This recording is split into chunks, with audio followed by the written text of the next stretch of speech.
The video you are watching was recorded on a GoPro camera strapped to the head of a young man who had no idea the horror he was about to uncover. That young man was 20-year-old Riley Horn. His breathing was heavy, his steps nervous but determined, as he pressed forward with his friend on a dark March evening. Their mission seemed simple at first: check on their father, Scott Horn, after their sister Kelly had raised alarms that something wasn't right.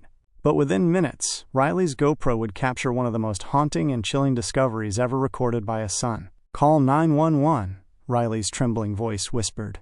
His words came quick, frantic, almost too fast to process. "What's going on?" his friend asked, panic rising in his tone. "Call 911 now," Riley shouted, louder this time, unable to hold back the terror in his throat. The footage shakes as Riley bolts across the yard toward the neighbor's house, his headlamp bouncing with every stride. He can't bring himself to look back. He can't bring himself to look at the tarp he had just lifted, the tarp that concealed his father's mutilated body. Moments later, a nearby police cruiser screeched onto the quiet suburban street. The flashing red and blue lights painted eerie streaks across the Horn residence as Riley struggled to hold himself together. His father, 62-year-old retired FBI agent Scott Horn, lay lifeless just feet away from the home he had built. His upper body was battered beyond recognition, covered in blood. It was clear: Scott Horn had been murdered. The officers secured the scene, cordoning off the area with bright yellow tape. EMTs soon arrived and confirmed what Riley already knew: Scott was gone. Officially pronounced deceased, his death was no accident. The brutality spoke of rage, of intent. This wasn't a random passing. It was homicide. Detective Kzie Henderson was called to lead the case. Henderson, known for his meticulous approach, quickly realized this crime wasn't going to be straightforward. Just 8 hours before Riley's horrifying discovery, officers had already been dispatched to Scott's home. Scott's daughter Kelly had been worried after her disciplined, predictable father failed to answer calls and keep to his routine. Officers had arrived for a welfare check. They knocked on the door, hearing Scott's dogs barking frantically inside. Kelly eventually answered, letting them in. She explained that it was completely out of character for her father to vanish without word. He was a man of strict routines, a man whose life as an FBI agent had ingrained in him the importance of structure and order. But when the officers asked to look into Scott's room, they hit a wall. Literally, the door was padlocked, and Kelly couldn't get in. They searched the rest of the house, upstairs and into the basement, but came up empty. Eventually, Kelly left with Scott's dogs, planning to ask around the neighborhood. The officers, uneasy, exited shortly after. Hours later, Riley received Kelly's worried call, and rather than wait, Riley strapped on his GoPro and entered the House of Secrets himself. What he uncovered under that tarp would shock not only him and his family, but eventually the entire community. Detective Henderson, piecing together these events, had one burning question: where was Scott's wife, Ann Reed Allen, when all of this was happening? Ann, 62 years old, was supposedly upstairs the entire time. When officers approached her that night, she slowly hobbled down the stairs, leaning heavily on a crutch. Her movements were labored, her face tight with irritation more than shock. "What's going on?" she asked the officers flatly. They tried to explain that they were investigating, but before breaking the devastating news, they wanted to gauge her demeanor. Her expressions shifted rapidly, annoyed one moment, strangely carefree the next. But one thing was obvious to Detective Henderson: something didn't feel right. Anne claimed she hadn't seen Scott since early that morning. Their marriage was crumbling, she admitted, and their conversations were limited to divorce arrangements. She hardly ever saw him, she said. He kept his distance, was gone most of the day, and never confided in her. But then Henderson asked a crucial question: "Have you been outside?" Anne nodded, explaining she had gone to put wood on the fire. That statement froze the detective. To access the firewood, Anne had to go to the shed. And Scott's body? It was lying directly in front of the shed doors. For Anne to say she hadn't noticed anything was, at best, deeply suspicious. At worst, it was a lie. When Henderson finally broke the news to her that Scott was the man lying dead in the yard, Anne's reaction was cold, detached. Instead of grief, she immediately began offering theories of who might have wanted her husband dead. Perhaps someone from the casino he frequented, perhaps an old criminal from his FBI days, hungry for revenge, perhaps even a disgruntled tenant, furious after being evicted from one of Scott's rental properties. Her words tumbled out like rehearsed excuses, and yet Henderson listened carefully, storing every detail. Meanwhile, Forensics uncovered disturbing clues. Scott's wallet and phone were missing. It could have been robbery, but robbers rarely take time to cover a body with a tarp. This felt personal. The medical examiner's findings were even darker. Scott had been shot in the neck from behind, but that wound alone didn't kill him. He had been beaten, brutally, with what appeared to be a piece of firewood. Wood chips were found embedded in his wounds. The weapon, however, was missing, likely thrown into the wood stove to burn away the evidence. The rage, the persistence, the cruelty. This wasn't just murder. This was personal vengeance. And though suspicion circled Anne, the investigation was far from over. Everyone was a suspect, even Riley, the son who found the body. After all, detectives know better than to trust first appearances. Riley was asked to come in for questioning. He agreed without hesitation. Sitting across from Henderson, he recounted the night in detail. How Kelly had called him, how he strapped on the GoPro, how he heard strange noises by the shed. And then, a chilling detail. He thought he saw a figure moving in the shadows. "Did you actually see who it was?" Henderson asked. "I did not," Riley replied, his voice low. "It was just a shadow. But I believe it was her. I believe it was my mom." Henderson studied him. Riley explained that his mother, Anne, had a long history of abusive, controlling behavior. When he and Kelly were children, Anne's punishments were extreme. Once, when Scott tried to intervene after Anne forced Kelly to sleep in the hallway, Anne had pulled a gun on him. The family's home life had been a war zone. Police were called dozens of times, but no charges ever stuck. Scott and Anne eventually lived in separate bedrooms, each installing locks to keep the other out. The tension became so unbearable that Riley began wearing a GoPro on his head just to document any interaction with his mother, a digital shield against her unpredictable outbursts. This revelation painted Anne as volatile, dangerous. But suspicion alone doesn't equal guilt. Henderson needed more, and so the investigation branched outward, to the casino, where Scott had spent his last night alive.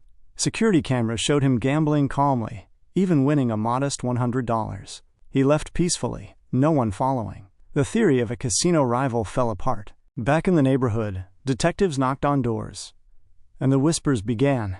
Neighbors revealed how Anne had spent years spreading rumors, accusing Scott and even her own children of abuse. She had left bizarre voicemails, slandering Scott's reputation, desperate to twist the narrative. But one neighbor, Cindy, had a photo from the night of Scott's death, blurry but telling. A slender man walking away from the property. Cindy suspected it was Jason Bird, a man rumored to be Anne's lover. The tension thickened. And then came video evidence from another neighbor, Jason's truck, parked in Scott and Anne's driveway on the very night of the murder. The circle of suspicion was tightening, but as investigators pressed further, what they would uncover next would twist the case into something far more complex. A courtroom battle of truth versus perception, where every secret, every lie, and every hidden motive would come crashing to light. Stick with me, because what happened next will leave you questioning everything you thought you knew about justice.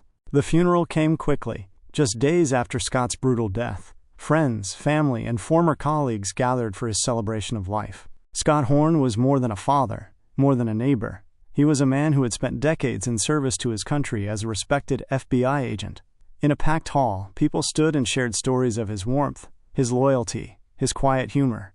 One friend recalled, "Nobody could make Scott laugh more than Scott himself. He had this way of lighting up a room, even when times were hard." In the front row, his children Riley and Kelly sat side by side, grief etched across their young faces. Between them sat Anne. To the crowd, she was a widow. To investigators, she was the prime suspect. While mourners paid their respects, detectives weren't grieving. They were building a case. Inside the Horn home, forensic teams scoured every room. In the laundry, they discovered a subtle but damning clue: wood chips inside the washing machine. These weren't ordinary splinters. They tested positive for Scott's DNA.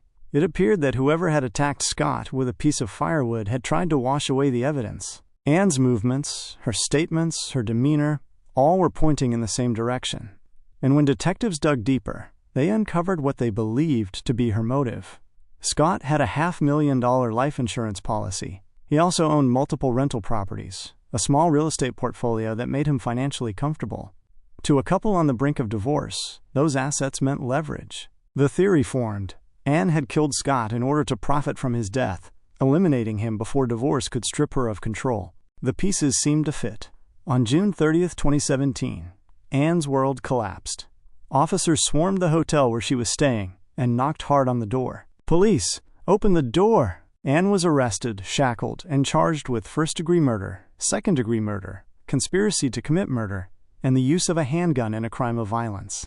The news broke like wildfire. The widow of a retired FBI agent arrested for his murder. Headlines flashed across Maryland. Anne Reed Allen charged with killing her husband. But investigators weren't finished. Jason Bird, Anne's alleged lover, was pulled into the dragnet. On July 10, 2017, Jason was arrested and charged with the same crimes. Neighbors had seen his truck, had whispered about his relationship with Anne, had suspected his presence that night. For a moment, it seemed the case was closing in on both of them, but Jason's luck turned quickly. After exhaustive searches of his car, his home, and his possessions, investigators came up empty.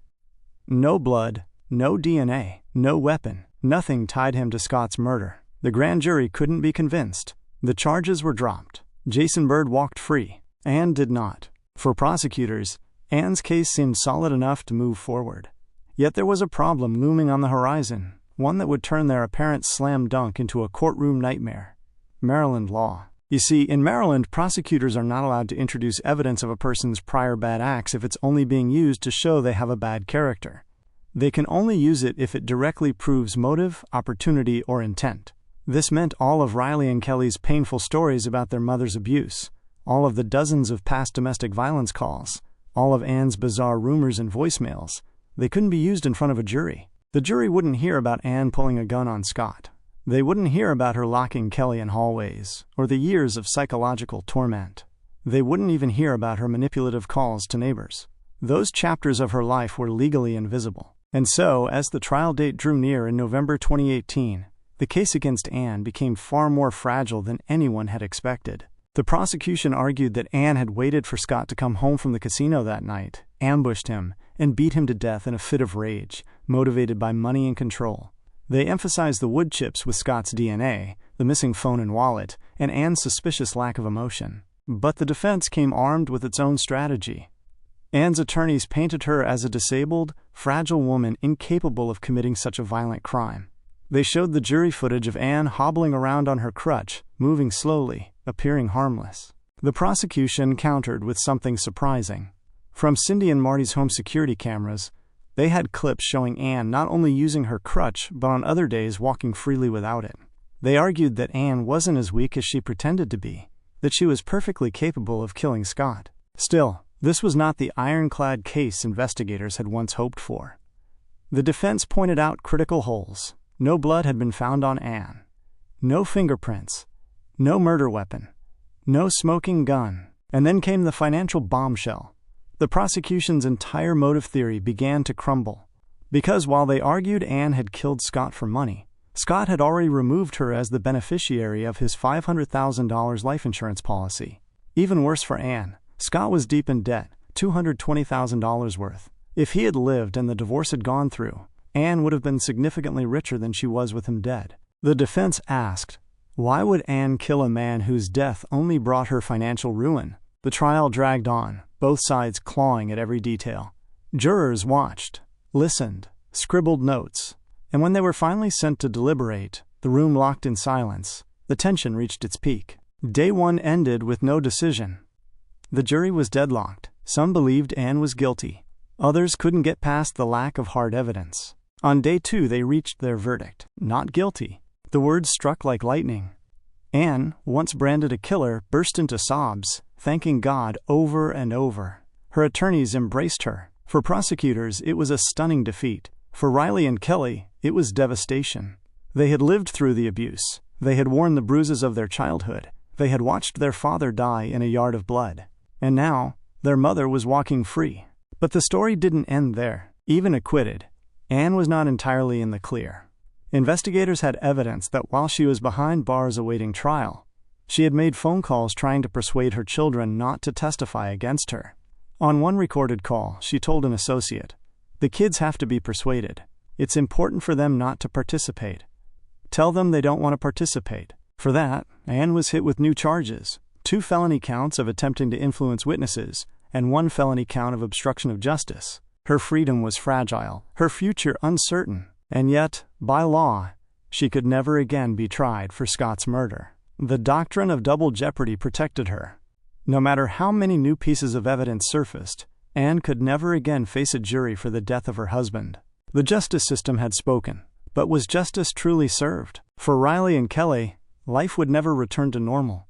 Riley channeled his pain into technology, climbing the ranks to become a lead systems engineer at a data center company.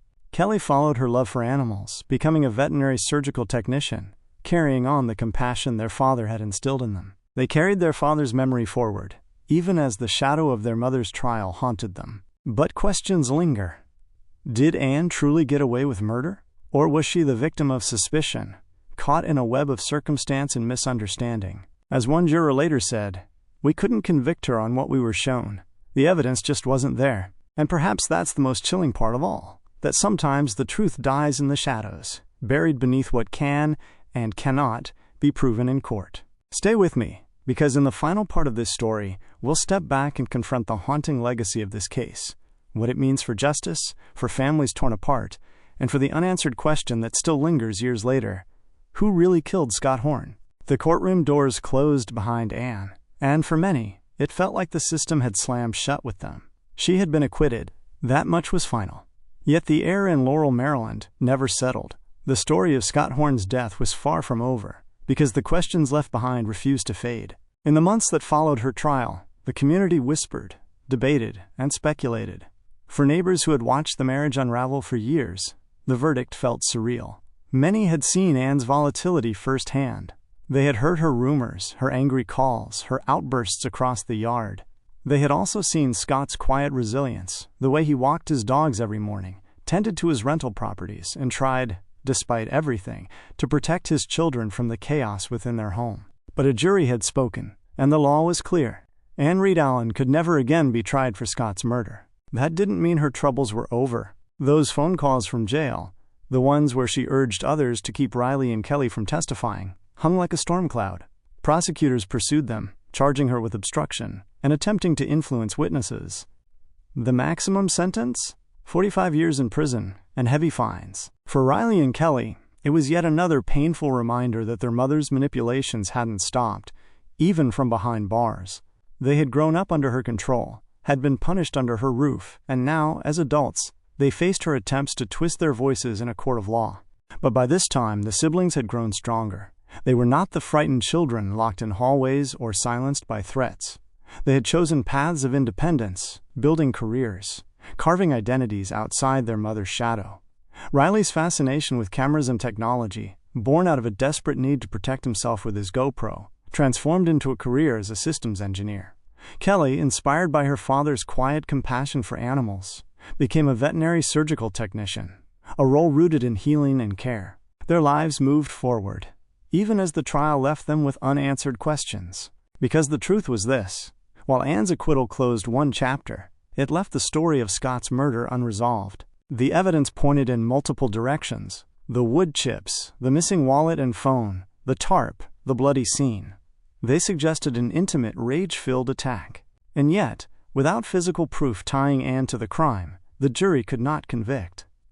Jason Bird's role remained a mystery. His truck had been seen. His relationship with Anne was whispered about. But in the absence of hard evidence, he too walked free. So who killed Scott Horn? Was it Anne, a woman embittered by years of marital strife, determined to seize control and willing to burn every bridge, even family, to get what she wanted? Was it Jason, lurking in the shadows, helping her carry out the final blow and dispose of evidence? Or was it someone else entirely? Someone driven by motives buried in Scott's long history. His FBI career, his rental disputes, his complicated financial life. These are the kinds of questions that true crime rarely answers cleanly.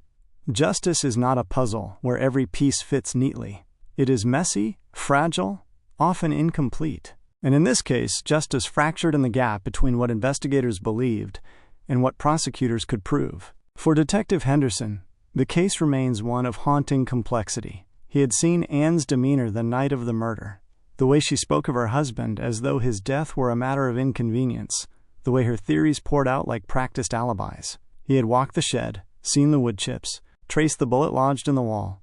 He had built a story in his mind of how Scott died. And yet, in the court of law, none of it was enough. For For neighbors like Cindy and Marty, life after the trial felt uneasy. The woman they once saw hobbling with her crutch, and sometimes striding without it, was free. They had turned over photos and footage, had testified to her rumors and accusations. And still, she returned to the world unconvicted. For Riley and Kelly, it was worse. They were forced to reconcile with a truth few children could imagine. That their father was dead, their mother was accused of killing him, and yet, in the eyes of the state, she was innocent. It was a limbo between grief and rage, justice and injustice, love and betrayal. And for viewers like us, left with the facts and the footage, the case becomes something larger. It is not just the story of a crime. It is the story of how fragile justice can be. How evidence, no matter how compelling, can collapse under legal standards. How truth itself can remain locked away, invisible, just out of reach. When Anne sobbed in court after being acquitted, thanking God and praising the system, some saw relief. Others saw manipulation. That moment, caught on camera, remains a haunting reminder that, in the theater of justice, performance can matter as much as fact. And yet, the system is designed that way. It is better, the law says, for 10 guilty people to go free than for one innocent person to be wrongfully convicted. That principle, noble as it is, leaves cases like Scott Horn's in the shadows, unsolved, unresolved, and unforgettable. So what does this story leave us with? It leaves us with Riley, strapping on a GoPro, unknowingly recording the moment his childhood ended forever. It leaves us with Kelly, standing in her father's empty house, dogs barking, her instincts telling her something was terribly wrong. It leaves us with Detective Henderson, chasing a trail that never reached its end. It leaves us with Anne, a woman forever stained by suspicion but shielded by acquittal. And most of all, it leaves us with Scott, a father, a colleague, a man who dedicated his life to justice, only to have justice elude him in death. This is not just a crime story. It is a story about the cracks in the system, the fragility of family, and the shadows that linger long after the gavel falls. And if you've stayed with me until now, you know why cases like these matter. Because they remind us that behind every headline is a human being, behind every verdict is a family, and behind every unsolved question is a truth we may never fully know. So as we close this chapter, I'll leave you with this thought. Sometimes, the most horrifying secrets are not just the ones caught on camera, but the ones that escape justice altogether. If you found this story as gripping as I did, make sure you're subscribed, because the next case we're covering will take you even deeper into the darkest corners of human behavior. And trust me, you won't want to miss it.